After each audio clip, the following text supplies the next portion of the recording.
একটা প্রশ্ন, গুরু শিষ্য পড়া হলে অনেকে বলে গুরুর কাছে প্রশ্ন করা যায় না, কথা সত্য? কারণ গুরুর কাছে আপনি কেমনে প্রশ্ন করবেন? আপনি আপনার মুর্শিদের দরবারে যাবেন, বাবা আপনার দয়াল কোন সময় কোন হালে আছে, সালাম দইতে সে প্রশ্ন করবেন কোন সময়? আরে দুটি হাত জোর করে দয়ালের দরবারে এমনি করে দাঁড়িয়ে থাকতে হয়, কি বাবা? প্রত্যেকটা তরিকার মানুষ যারা গুরু দরবারে যান হাত জোর করেই তো বাবার কাছে সারতে পারি না, প্রশ্ন করুন কোন সময়।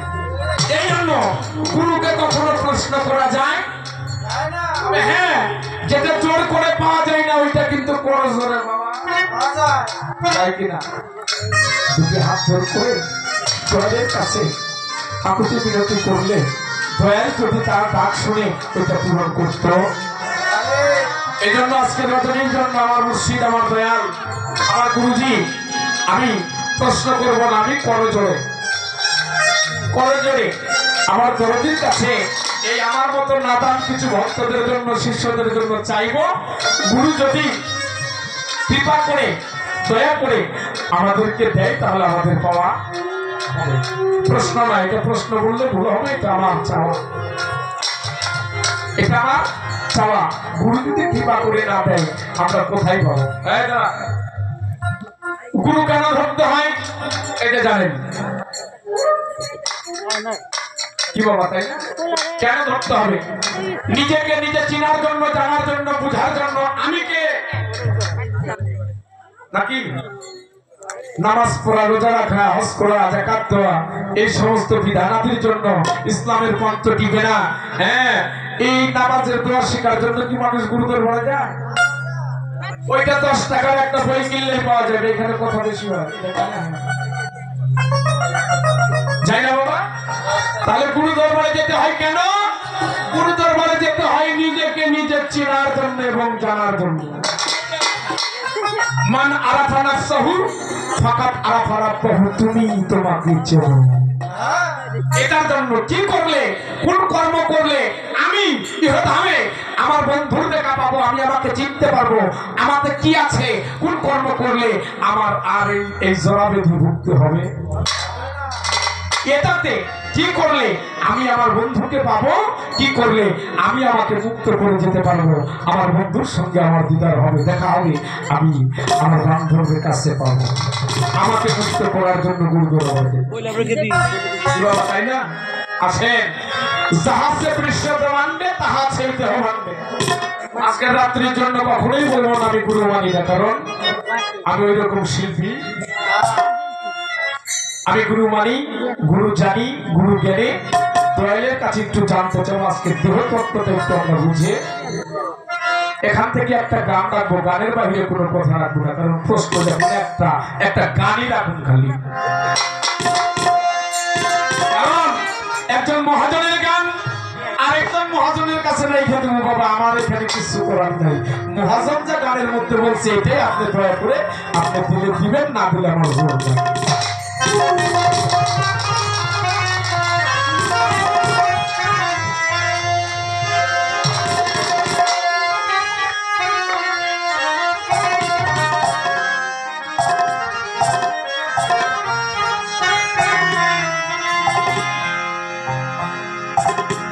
দেহের 7 দিনের সাথে বন রয়ে যাচ্ছে,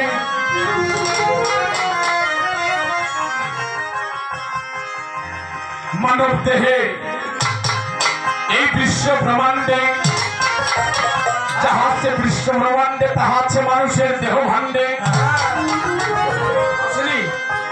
সব আছে, যাহা বিশ্ব ব্রহ্মাণ্ডে আছে তাহা আছে দেহ ভাণ্ডে। তা যদি থাকে, তাই মহাজন বলেছে দেহে 7 দিনে 7 বারই আছে। বুঝাও দয়াল, এখন কোন অঙ্গেতে কি বার আছে বলো দয়াল আমায় এখন। হাতে নিয়ে গেলে কি কষ্ট পাইবেন? হ্যাঁ, চারপাশে তো মানুষ, এই কেমন কেমন লাগে, পিছনে পিছনে হয়ে যায়, চলে যায়।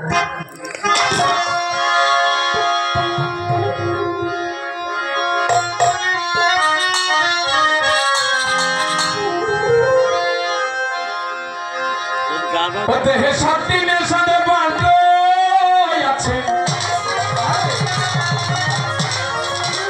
দেহে 7 দিনের সাথে বন্ধন আছে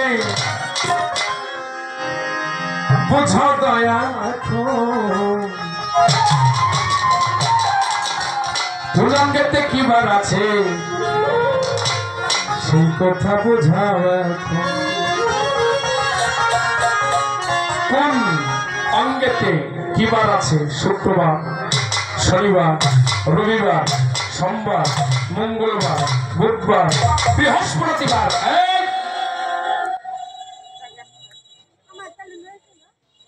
বৃহস্পতিবার গুরুবার যাইও না আছে না বাবা এমন কথা গুরু কথা কয় না শনিবার সময় খুব একটা জুত নেয় হ্যাঁ শুক্রবার একটু দেখে শুনে চলল কয় কিনা কিরে বাবা হ্যাঁ বুধবার সময় ভালো সোমবার এটা করলো আমার এই দেহের মধ্যে কয় আছে এটি যা বিশ্বব্রহ্মাণ্ড আছে তা যদি আমার দেহে ভাণ্ডে থাকে আমার দেহের মধ্যে 7 দিনে 7টি বার কোথায় কিভাবে আছে আর কোন বারটা আমি কিভাবে খাটাইতে পারি জানা দরকার কিনা কারণ বৃহস্পতিবারের কর্ম কিন্তু শনিবারে করা যাবে না শনিবারের কর্ম কিন্তু বৃহস্পতিবারে করা যাবে না শুক্রবারের কর্ম কখনো সোমবারে হবে না এই জন্য আমার একটু বুঝা দরকার কুমাঙ্গেতে কি বার আছে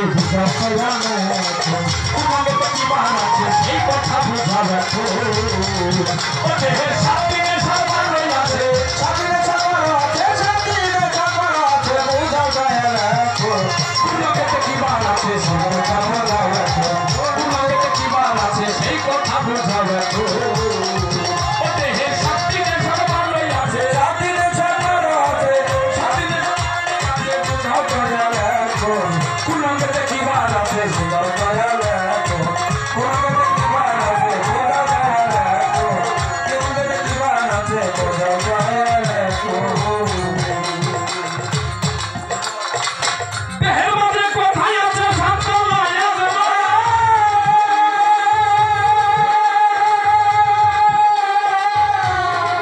কোথায় আছে লোহ কলম বলো তার বিধান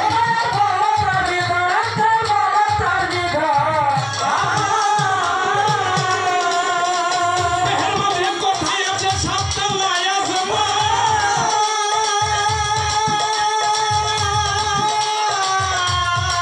কোথায় আছে লোহ কলম বলো তার বিধান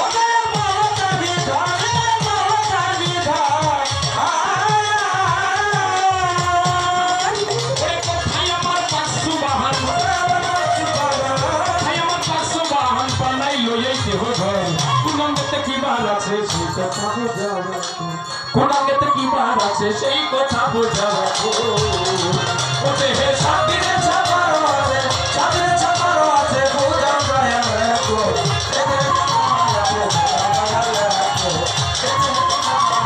বোঝাও যায় রাখো দেহের মধ্যে কোথায় আছে চন্দ্র সূর্য আর তারা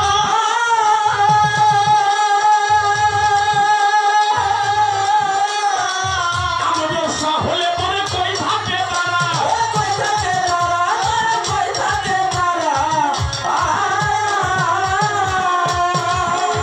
এই দেহের মধ্যে কোথায় আছে চন্দ্র সূর্য আর তারা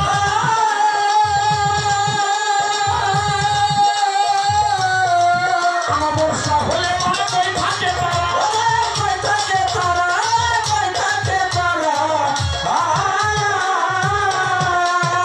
আত্মারূপে কারা কারা আত্মারূপে কারা কারা সেই আত্মারূপে কারা কারা কোথায় আসন রইল খারাপ লাগে বাবা কারণ যেহেতু পালা গান তুই একটা কথা ভেঙে না করলে ওইটা কারণ কি যাচ্ছি কেন দয়ালের কাছে চাবো এই গানটাই প্রশ্ন গানের বাহিরে কিছু আমি দয়ালের কাছে চাবো না তার সময়ও নাই যদি দেয় পরিপূর্ণ 3 ঘন্টা লাগবে বাবা রে একটু লক্ষ্য করেন মহাজন বলেছেন যিনি পালা দিয়ে গেলেন একটা কথা বলছে যে একজন হইল বাংলার মহাজন জনাব মালিক সরকার সাহেব যার নামে চিনে না সারা বাংলার এমন কোন মানুষ নাই মালিক সরকার সাহেব। যারা গ্রাম প্রেমিক মানুষ তারা মালিক সরকার সাহেবকে চেনে। তারই ছেলে, তারই ছাত্র, তারই সুযোগ্য ভক্ত আলামিন সরকার সাহেব। তার মুখে আমরা গুরু কথা শুনবো। আর আমি অতি নগণ্য, আমার বাবা ফকির আবুল সরকার সাহেব, হ্যাঁ, তার কাছ থেকে আমরা যারা কিছু পাই এমন কিছু আশা। এই কথা করে বলা দিছে না, দিছে কিনা? এক কথা নিত্যি ভালো লাগে না বাবা, এই জন্য আজকে আলাদা কিছু জুড়ে দিলাম, যা শুনে মানুষের কল্যাণ আসবে। দেহ তত্ত্বটা আমাদের জানা দরকার, যেটা গুরু দরবারে একজন মানুষ বারো বৎসর গোলামি করে পায় না। ওই বিষয়গুলো যদি শিল্পীরা একটু টাচ দিয়ে যায়, ওই ভক্ত তখন দয়ালের দরবারে গিয়ে বলবে, বাবা আমাদেরকে এই বিষয়গুলি একটু জানাই দেন, তাহলে আমরা হয়তো একটু মুক্ত হতে পারবো। আসেন, গানের মধ্যে মহাজন বলেছেন, দেহের মাঝে কোথায় আছে সাততলা আসমান, কোথায় আছে লৌহ কলম বলো তার বিনা, ওরে কোথায় আমার 552 বানাইছে এই দেহ ঘর। দেহের মাঝে কোথায় আছে সাততলা আসমান, কোথায় আছে লৌহ কলম বলো তার বিধান। আমার দেহের মধ্যে সাততলা আসমান আছে, জমিন আছে, এই বস্তুটা কোনটা, কোন জায়গা? আমার দেহের মধ্যে লৌহ কলম আছে, এটা কোনটা? আমার দেহের মধ্যে আবার মহাজন বলছে, কোথায় আমার 552 বানাইলো এই দেহ ঘর। বুঝা আছে না? হ্যাঁ আছেন। আরো বলেছে, কি বললো রে?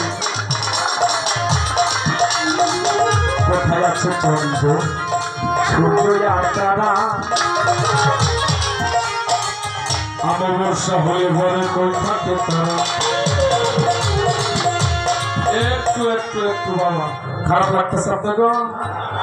একটা গানই জিজ্ঞাসা, খারাপ লাগে? খারাপ লাগলে পেলেন বলে বলুন, কারণ পোলাপান মানুষ অত ভালো বুঝিও না। আচ্ছা, অমাবস্যাটা আলো না অন্ধকার? কথা কর না কেন? অন্ধকার না? চন্দ্র আলো না অন্ধকার? সূর্য তারা বুঝেন, কিন্তু বুঝেন অমাবস্যা যদি অন্ধকার হয়, আমার দেহের মধ্যে অমাবস্যা হয়, হয় কিনা? হ্যাঁ বাবার, এই পৃথিবীতে যখন অমাবস্যা হয় অন্ধকার হয়ে যায়, একটু লক্ষ্য করেন, চন্দ্র আছে, সূর্য আছে, গ্রহ নক্ষত্র আছে, কিন্তু এত আলো থাকার পরে অন্ধকার আসে, আসে কিনা?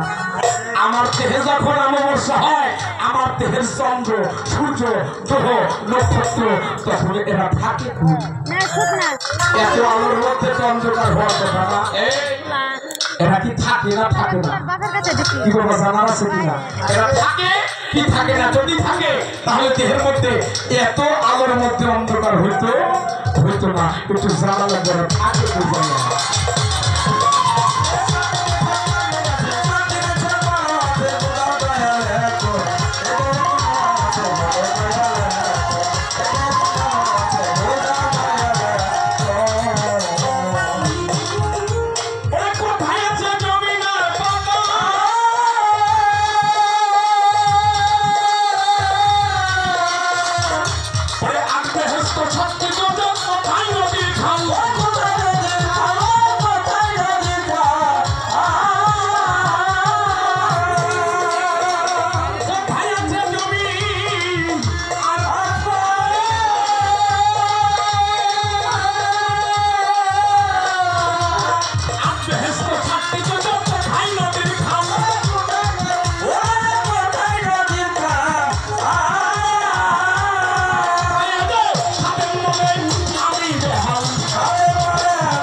এই গানটাই আমার দরদির কাছে রাখলাম। গানটা গান সাধক খাদেম, যার গান আমরা করে থাকি জনমে জনমে দরদি থাকবো তোমার চরণে।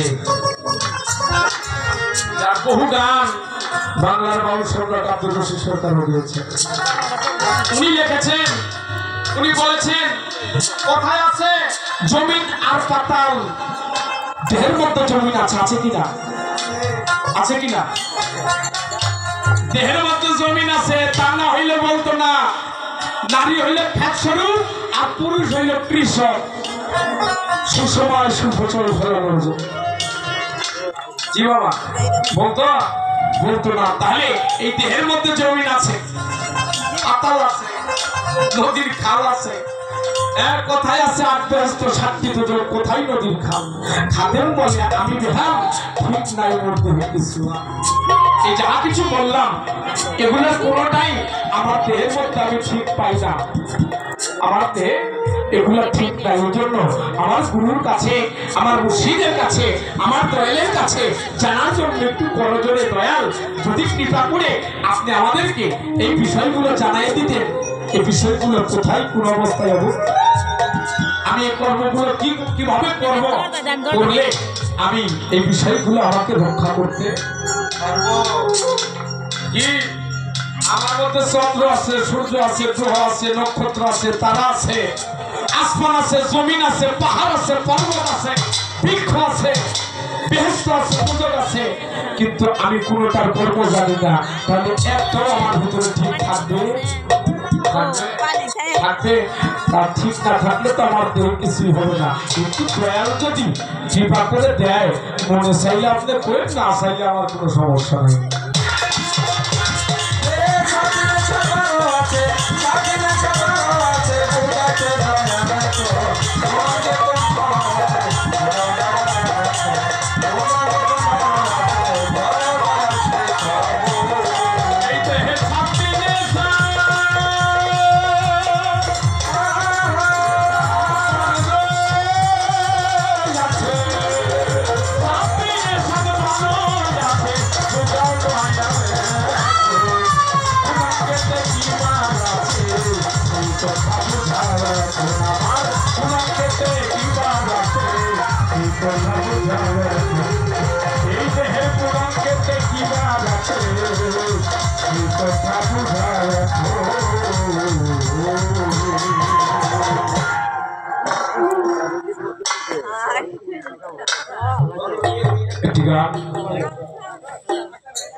রাখলাম, দেখি দরদি আমাদেরকে কোন দিকে নেয় সেদিকে যাওয়ার জন্য। যত কথাই বলি যে মানুষটির গান করলাম,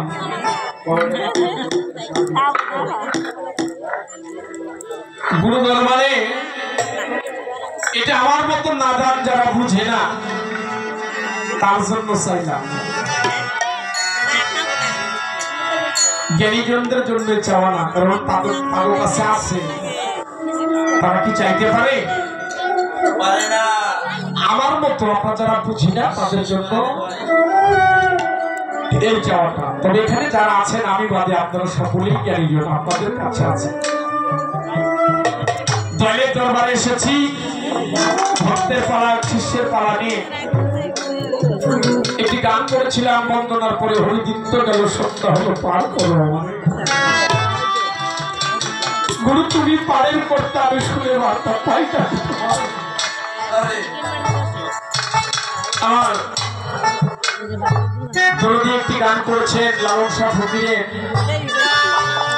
না জানি কোন সময় কি দশা ঘটে আমাকে, আমি আর কি বসবো সাধু যেমন সাধনা। গানটা লাস্টে আমার লালন শাহ ফকির বলেছেন, দাসের দাস আমি তোর দাসের যোগ্য,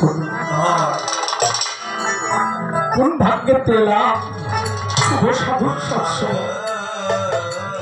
ফকির লালন বলে মন আমার ভক্তিহীন অন্তর, এবার বুঝি পড়লাম পদাচার।